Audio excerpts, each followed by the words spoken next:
የኢትዮጵያ ሕዝብ በእግር ኳስ ላይ የቆረጠውን ተስፋ መልሰው ለመቀጠል ቆርጦ የተነሱትና በሀገረ ሞሮኮ እየተፋለሙ ያሉት ቀይ ቀበሮቹ ኢትዮጵያ በበርካታ ዘርፎች ከአፍሪካ ብቻ ሳይሆን ከዓለምም ቀዳሚ እንደነበረች አበውም ሆነ የታሪክ መዛግብት ያወሱልናል። ተነግሮም ተዝቆም የማያልቅ በርካታ ታሪክ ያላት ኢትዮጵያ በስፖርቱ በኩልም እንዲሁ የሚያኮራ ታሪክ ነበራት። ነገር ግን የውብ ታሪኳ እንዳይቀጥልም ሆነ እንዳይደገም ተረግማ ይመስል ከጉያዋ ርቆ ይገኛል። በተለይ ባለፉት 10 ዓመታት ውስጥ ከሀገራችን ሊግ የዘለለ በአህጉርም ሆነ በዓለም አቀፍ ደረጃ ይሄ ነው የሚባል አንገትን ቀና ደረትን ነፋ የሚያደርግ አንዳች ጥሩ ነገር ብልጭ ብሎ አልታየም። አህጉራዊ ጨዋታዎችን በውሰትና በኪራይ ሜዳ በስደት ሲጫወት የቆየው ብሔራዊ ቡድኑ ከህዝብና ከደጋፊው ርቆ የሀገር ፍቅር ስሜቱ ደብዝዞ ዜጋውም አይኖቹን በአውሮፓ ክለቦች ላይ ጥሏል። ታዲያ ይህንን ደስ የማይል ታሪካችንን የሚሽርና እንደ አንድ ወቅት ዋሊያዎቹ የሚያገማሽረን ትውልድ እየመጣ ይመስላል። ይህ ተስፋ ለመጀመሪያ ጊዜ የታየው ባለፈው ህዳር 6 ቀን 2018 ዓ.ም ጀምሮ በኢትዮጵያ አስተናጋጅነት ሲካሄድ በቆየው ከ17 ዓመት በታች የአፍሪካ ዋንጫ የሴካፋ ማጣሪያ ውድድር ላይ ነበር። በአህጉራዊና ዓለም አቀፍ መድረኮች ላይ መሳተፍ ብርቋ የሆነባት ኢትዮጵያ ያኔ በውድ ብላቴና ልጆቿ ለአፍሪካ ዋንጫ ማለፍ የቻለችበት ቅጽበት በእግር ኳስ ወዳዱ የኢትዮጵያ ህዝብ ላይ የሻማ ብርሃን መለኮስ ችሏል። የኢትዮጵያ ከ17 ዓመት በታች ብሔራዊ ቡድን በአፍሪካ ዋንጫ የሴካፋ ማጣሪያ ጨዋታውን ከኬንያቻው ጋር ባደረገው የደረጃ ጨዋታ 3-0 በማሸነፍ ለአህጉራዊ መድረክ ማለፉን ማረጋገጥ የቻለበት አጋጣሚ ነበር ተስፋ ያሰነቀው። በአበበ ቢቂላ ስቴዲየም በተካሄደው በዚያ ጨዋታ ለኢትዮጵያ እግር ኳስ ገና ካሁኑ ተስፋ የተጣለበት ዳዊት ካሳው በ66ኛው ደቂቃ ላይ የኬንያን መረብ አሃዱ ብሎ ባረከው። ቀጠልና አምበሉ ቢኒያም አብርሃ በ79ኛው ደቂቃ ላይ ቶናውን ደገመው። ሶስተኛዋን ግብ ደግሞ ብሩክላቸው ተቀይሮ በገባበት ቅጽበት በ93ኛው ደቂቃ ላይ በቴስታ አበረከላቸው። ውጤቱን ተከትሎ ኢትዮጵያ ከሰሞኑኑ በሞሮኮ አስተናጋጅነት እየተካሄደ በሚገኘውና በ16ኛው ከ17 ዓመት በታች የአፍሪካ ዋንጫ በማለፍ አሁን እየተሳተፈች ያለች ሀገር ሆናለች። በወቅቱ አንደኛና ሁለተኛ በመሆን ኢትዮጵያን ቀድሞ ማለፍ የቻሉት ደግሞ ዩጋንዳና ታንዛኒያ ነበሩ። በዚህ ኢትዮጵያ ባስተናገደችው የካፍ ውድድር 3ኛ ደረጃን ይዛ ያጠናቀቀችው ኢትዮጵያ ለመጨረሻ ጊዜ ከ17 ዓመት በታች የአፍሪካ ዋንጫ ላይ የተሳተፈችው እንደ አውሮፓውያን አቆጣጠር በ2003 ስዊዘርላንድ ባዘጋጀችው ውድድር ላይ ነበር።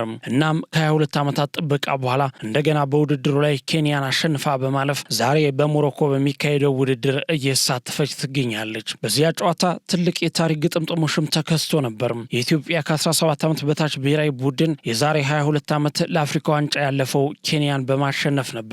ታዲያ በዘንድሮ ውድድርም ታሪክ ራሱን ደግሟል። ኢትዮጵያ ኬንያን 3-0 በማሸነፍ ለዚህ ውድድር በቅታለች። በዚያ ውድድር ኢትዮጵያ በከዋክብት ልጆቹ አማካኝነት እጅግ በጣም ተስፋ ሰጪ እንቅስቃሴ ማስመልከት ችላለች። ብላቴናዎቹ ምናልባትም በቀጣይ የኢትዮጵያ እግር ኳስ ታሪክ በደማቁ የሚጽፉበትን የታሪክ አሻራ እንደሚያሳርፉ ከወዲሁ እምነት የተጣለባቸው ያኔ ህዳር ላይ ነበር።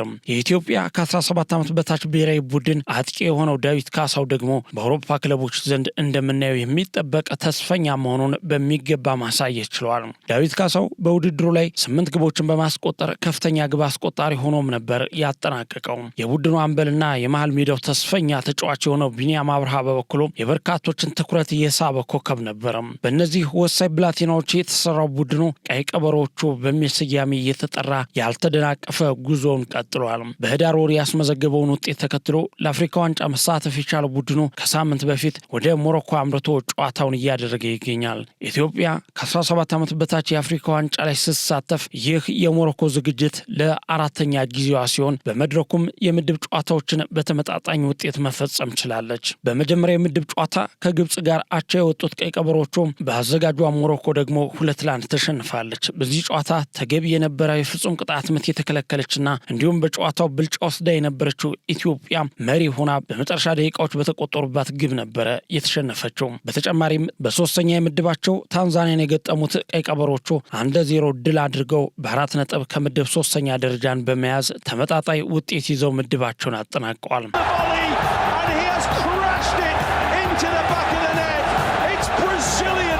It's quite brilliant from Antoine Griezmann.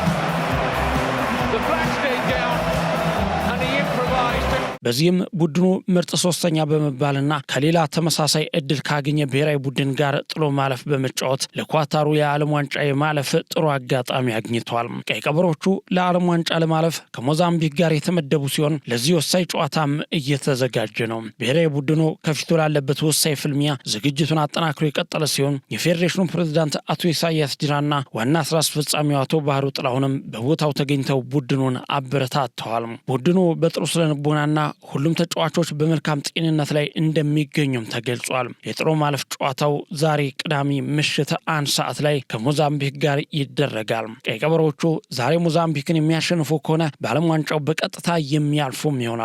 ታዲያ የኳታር ዓለም ዋንጫ ምድብ ድልድልም ከትላንት በስቲያ የወጣ ሲሆን የኢትዮጵያና የሞዛምቢክ አሸናፊ በዓለም ዋንጫው ምድብ 2 ላይ እንደሚገባና ከደቡብ ኮሪያ፣ ኢኳዶርና ካሌዶኒያ ጋር እንደሚገጥም ይፋ ሆኗል።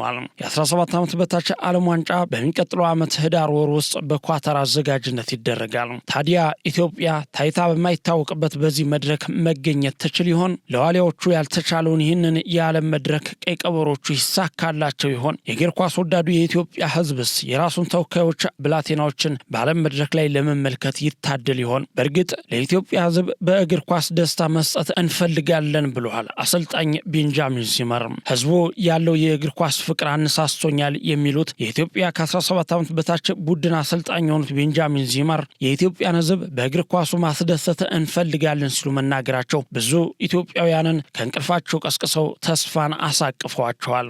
ኢትዮጵያ በአስቸጋሪ ሁኔታ እያለፈች መሆኑን ያውቁ እንደነበር የገለጹት አሰልጣኙ የሚገጥመንን ፈተና እናውቅ ነበርም ብለዋል። በዚህ ልክ ደግሞ በሀገሪቱ ያለውን የእግር ኳስ ፍቅርም እናውቅ ነበር ሲሉ የተደመጡት ነጩ እውቅ አሰልጣኝ አክለውም ወደ ኢትዮጵያ ስመጣ ያለውን የእግር ኳስ ፍቅር አየሁ፣ ይሄ ሰው ከሚረዳው በላይ አነሳስቶኛል ሲሉ ተደምጠዋል። ስለዚህ ለኢትዮጵያ ህዝብ በእግር ኳስ ደስታ መስጠት እንፈልጋለን፣ መርዳት የምችለው በዚህ ነው የሚሉት ቤንጃሚን ዚመር እነዚህ ተጫዋቾች ደግሞ ያንን ለማድረግ ቁርጠኞች ናቸው።